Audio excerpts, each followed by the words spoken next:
Buildup of soil at the turf edge creates an uneven grade, or a lip. When infield soil is moved from fielders and base runners, or sometimes from the groundskeeper's drag, it can accumulate at the edge of the turf grass. Once a lip begins to form, it can grow exponentially, creating a hazard for players. Take a look at these illustrations for more about the varying degrees of lips.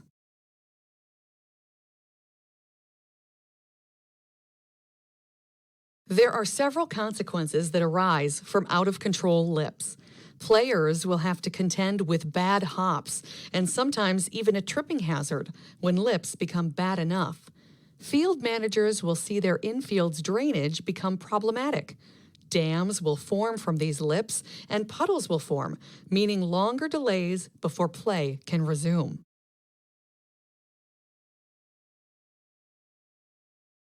The earlier you can detect a lip is forming, the better. Since it can be difficult to actually see a lip in its early stages, you should rely upon the feel method.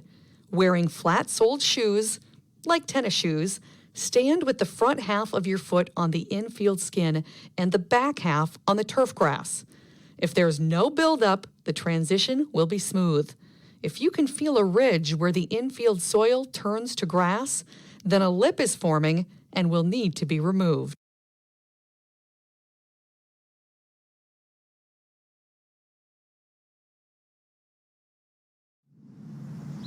All right, so we have to learn how to detect lips. And sometimes lips can be real slight, where you just have a little bit of material stuck in the grass, and sometimes they can be very large to the point where you can visually see it.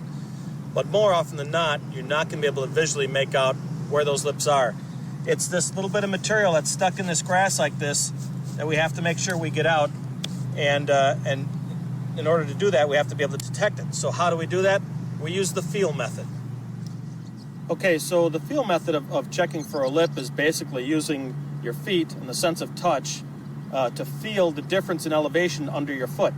And ideally what you want to use is a tennis shoe that's got a flat sole on it, so that when we put our foot across both the grass portion and the infield skin portion, we should be able to feel differences in elevation if there is any.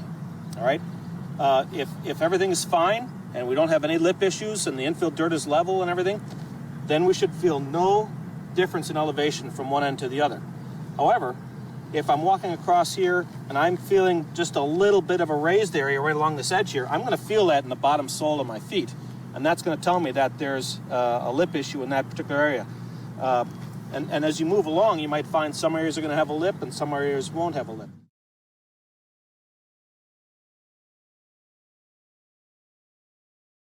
Sometimes the feel method can mislead you. Sometimes if you feel a difference, it is simply the infield soil is lower. When a lip is forming, you should feel a ridge, not a drop-off.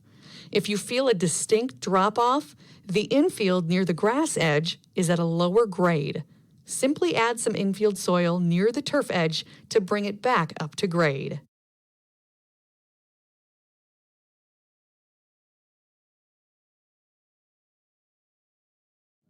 The other thing you have to be careful of is if this infield soil is too low along this edge here. Say you've been fan raking this every night because you want to get the lips out of the way, and you're slowly pulling soil out of the way, you got to make sure you're pulling that soil back to keep it up to the grade of the grass.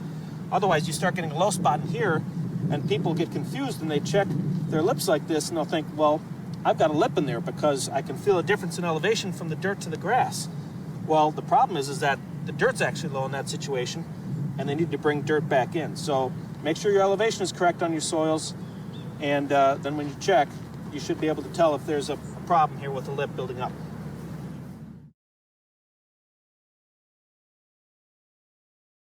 Now you know the basics about how lips form and what you can do to manage them. It's a good time to review the topics covered in this section. To make sure you have a good understanding, try this pop quiz before continuing to the next section.